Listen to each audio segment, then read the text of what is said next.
मेरे भाइयों तथा बहनों, मेरा ये तिनका का एक सहारा होता है, उसके ऊपर मैं एक कहावत बता रही हूँ। आप उसे ध्यान से सुनना तथा अच्छा लगे तो मुझे लाइक तथा शेयर करना कि भगवान कितना सहारा देते हैं और एक तिनका भी कितने काम में आता है। ठीक है।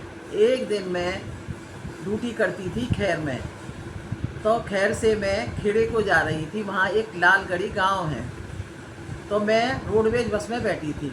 मैंने भैया से कहा कि मुझे खेड़े पे ही उतार देना। क्या हाँ हाँ बहन जी। तो मैं प्राइवेट में नहीं गई थी, मैं रोडवेज बस में ही गई थी।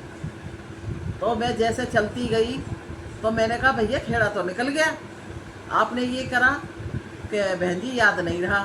तो मैं कि रोको, तो रोडवेज वाले तो आप जानते हो कि कितना तेज़ रोकते हैं।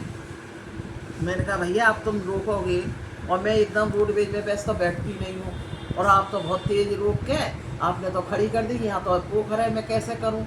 अब जैसे ही उन्होंने मुझे बस से उतारा तो एकदम मेरे पैर लड़खड़ाए और मैं सीधी पोखर के पास पहुँच गई। और वो पोखर इतनी गहरी थी कि मैं आपको क्या बताऊँ, उसमें कोई जिंदा नहीं बचता था। और वहाँ से वो आवाज़ लगा रही थी खेड़े पे से, अरे बहन जी, अरे बुआ। परंतु उस आवाज़ से क्या होता है।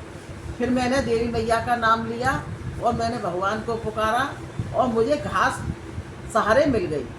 और मैंने चप्पल उतारी एक हाथ से और मैंने घास को पकड़ा भगवान का नाम लेके, और मैं धीरे धीरे धीरे धीरे घास को ही पकड़ के किनारे पर आ गई। तो मैं जब बाहर निकल के आई तो मैंने कहा देखो भगवान का कैसा चमत्कार है। सही कहते हैं कि एक तिनका का भी सहारा होता है, इसलिए कोई चीज़ व्यर्थ नहीं जाती है। हम कहते हैं नहीं ये तो तिनका, ये क्या काम आएगा मेरे, सब चीज़ काम आती है। इसलिए मैं आपको समझा रही हूँ कि कोई चीज़ व्यर्थ नहीं जाती है, कोई चीज़ बेकार नहीं है। ठीक है, मैं यहीं पर समाप्त करती हूँ।